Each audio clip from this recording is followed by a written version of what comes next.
A millionaire caught his maid protecting his disabled son. What happened next is shocking. Before we begin, write in the comments where in the world you are watching today.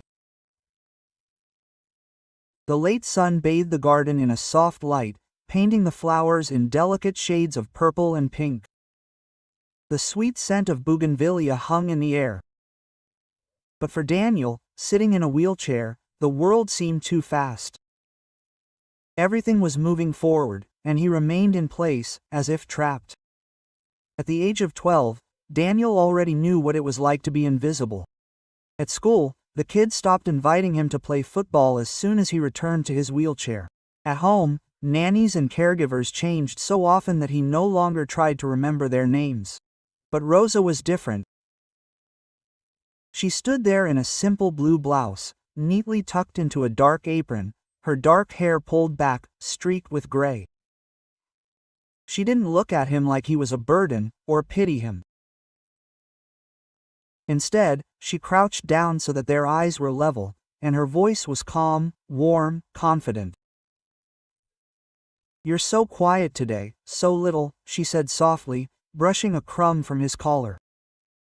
"What's going on in your head?" Daniel looked down at his hands, motionless in his lap.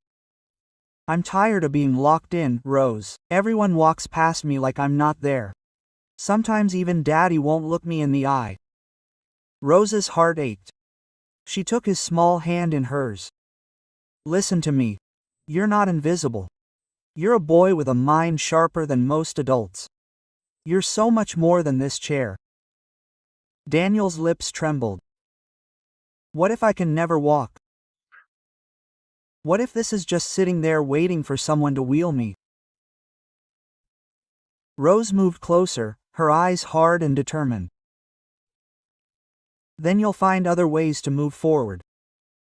The wheels won't stop your heart. And you, Daniel, have a heart that could light up this whole house if you let it." The boy's throat tightened, his eyes glistening with tears. "You're the only one who says that. Everyone else looks at me like I'm broken." Rose squeezed his hand tightly. "You're not broken. You're alive. And as long as you're alive, you're whole. Don't let anyone, not even yourself, convince you otherwise." They fell silent. The silence was warm, alive. Then Daniel whispered, "Promise me you won't go." "Everyone goes, Rose." Quote. Her voice shook, but it remained firm. "I promise, little one, I won't go. Even if the whole world tells me to go, I'll stay." Quote. A faint smile appeared on Daniel's lips, the first that day. "Really, with all my heart," she answered. They sat in silence. Daniel looked at the flowers, and the rose stood next to him like a silent guardian. But this fragile peace was shattered when sharp footsteps sounded on the stone path. Elena appeared. Her silk dress swayed as she walked. Her makeup was impeccable, but her eyes were blazing with irritation. She stopped a few steps away. Her voice cut like glass. "Why is he here again? I told you the garden was for the guests tonight, and now he's in the way." Daniel winced, shrinking in his chair. His small hands trembled on his armrests.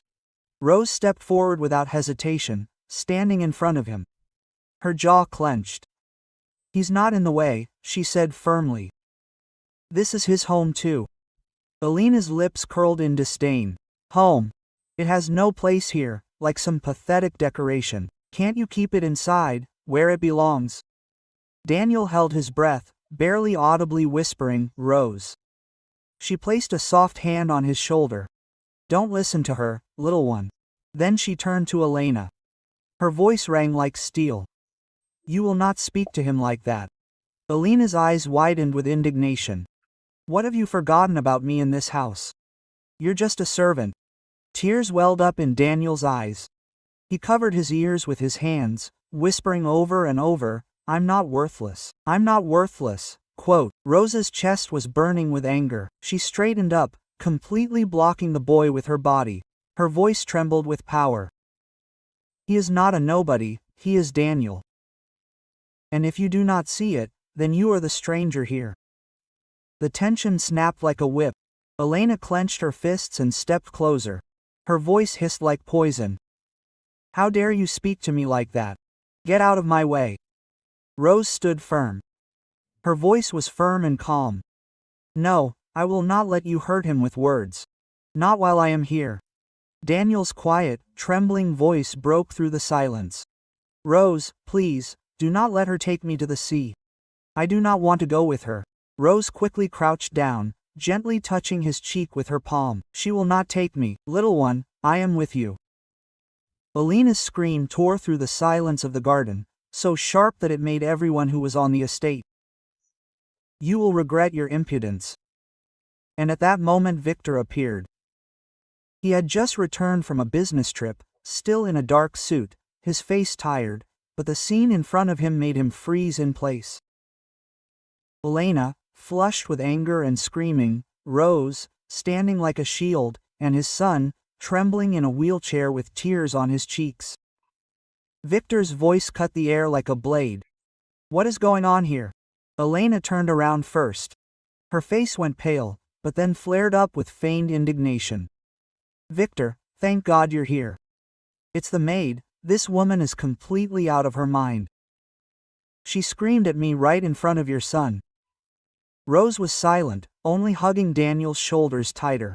His breathing was uneven, his fingers dug into the armrest of the chair. Victor's gaze fell on Rose. "Is it true?" Her voice was calm, confident. "Yes, I raised her voice because your fiancé spoke to Daniel as if he were a burden. She told him to hide him inside, as if he were a shame that needed to be hidden." Daniel raised his head sharply, his eyes were shining with tears. "It is true, Dad. She said that I am in the way, that I do not belong here." His voice trembled with pain. Victor's forehead tightened. Anger boiled under his skin. He turned sharply to Elena. "Is it true?" Her face trembled, but then smoothed out in a rehearsed denial. "Victor, you know I would never.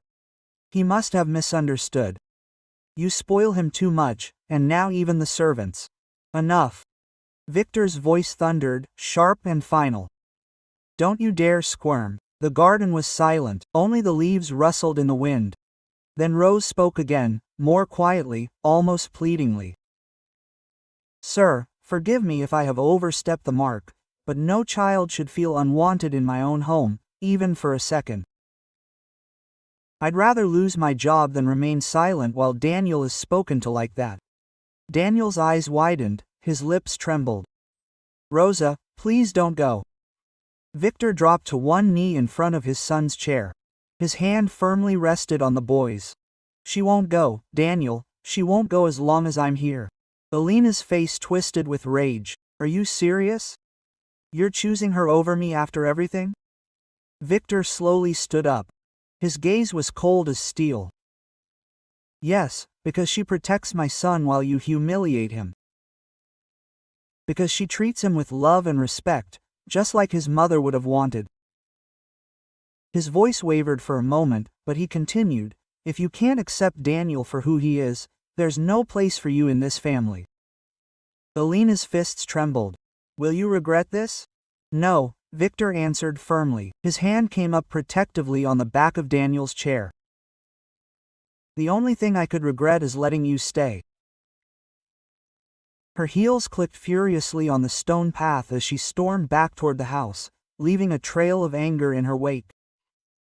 When the garden finally fell silent, Daniel clung to Rosa, sobbing. She sank to her knees, wrapping her arms around him. Her voice was soft and confident. "You are safe, little one. No one will push you away as long as I am here." Victor looked at them. His throat tightened. Finally, he spoke. His voice was soft, full of sincerity. "Rosa, you showed more courage today than most I know. You did more than just do your job. You protected my son as if he were your own." Rosa looked up. Her hand was still gently stroking Daniel's hair. "Because he deserves it, Lord. Every child deserves it." Victor nodded slowly. His gaze softened. "Then know that you will never have to worry about your place here again." You are part of our family now, if you agree. Daniel looked up. His eyes, still wet, shone with hope. That meant she would stay forever. Victor's voice was firm, full of conviction. Yes, son, forever. Rosa's lips twitched in a smile. She leaned over and kissed the boy softly on the forehead, whispering, I promised I wouldn't leave. And for the first time in years, Daniel believed. Victor stood next to him, his arm protectively around them both. The sun sank behind the garden walls, bathing the three in golden light. What had begun as a moment of cruelty had become something unbreakable: trust, protection, and the promise of a family reborn. And while the outside world still judged by appearances, in this garden one truth had taken hold. Love is the only wealth that truly matters. As the last rays of the sun faded behind the horizon, the garden sank into a soft twilight. Daniel, still clinging to the rose, finally smiled timidly but sincerely. It was a smile that Victor had not seen for too long. He looked at his son and at the woman who had become more than just a maid for him, but a real support. And a warmth mixed with guilt spread in his chest. Rose, Victor began. His voice was quieter than usual. I must apologize. During all the time you were here, I did not notice how much you did for Daniel. I was too busy with my own affairs, my own pain. He fell silent, looking at his son. I was not the father he deserved. Rose shook her head. Her eyes were full of understanding. You are here now, sir, this is important. Daniel knows that you love him. Daniel looked at his father. His small fingers were still holding on to Rosa's hand. Papa, are you really not angry with Rosé? Will she stay? Victor smiled, dropping to one knee to be at his son's eye level. No one can make Rosa go away, son. She's a part of our lives now, and I promise we'll be there more often. We'll get through this together. Daniel nodded, a sparkle in his eyes that hadn't been there in a long time. He turned to Rosa. Will you really be with me even when I'm an adult? Rosa laughed. Her laughter was soft as the evening breeze. Even when you're an adult, little one, I'll be there to remind you how strong you are. Victor stood up, his eyes full of determination. He knew they had a tough road ahead. Daniel still had to deal with the harshness of the world, which hadn't always accepted him for who he was. But now the boy had a family not by blood, but by spirit. Rosa became a beacon for them, lighting the way even in the darkest moments. The next weeks were different in the house. Victor canceled several business trips to spend more time with his son. They read books together, watched old movies, and Daniel even began to learn to draw under the watchful eye of Rose, who turned out to be surprisingly talented. Her sketches of flowers and gardens inspired the boy, and soon his room was filled with bright watercolor paintings. Elena never showed up again. Rumors of her departure spread throughout the estate, but no one regretted her absence. The servants, who had previously been afraid of her sharp temper, now worked with ease, feeling that the house had become warmer. Victor even promoted Rose, appointing her as the manager of the household, but she remained as simple and sincere as ever. One evening, when Daniel was already falling asleep, Rose sat by his bed, telling him a story about a brave boy who found the strength to overcome any obstacle. Victor stood in the doorway, listening to her soft voice. He realized that this woman had not only saved his son that day in the garden, she had saved their family. She reminded him that even in the most difficult times, love and support can heal any wound. When Rosa finished her story, Daniel sleepily murmured, "Rosa, you are like the mother I never had." She froze, her eyes sparkling, but she only gently stroked his head. "Sleep, little one, I will always be here." Victor quietly left the room. His heart was full of gratitude. He knew that their life would never be the same. They had become a family, not perfect, but real. And in this garden where it all began, new hope blossomed, promising a brighter future. If this story touched your heart, please support me with a like and a subscription. It will only take a second, and for me your support is a huge incentive to create further. Thank you and see you soon.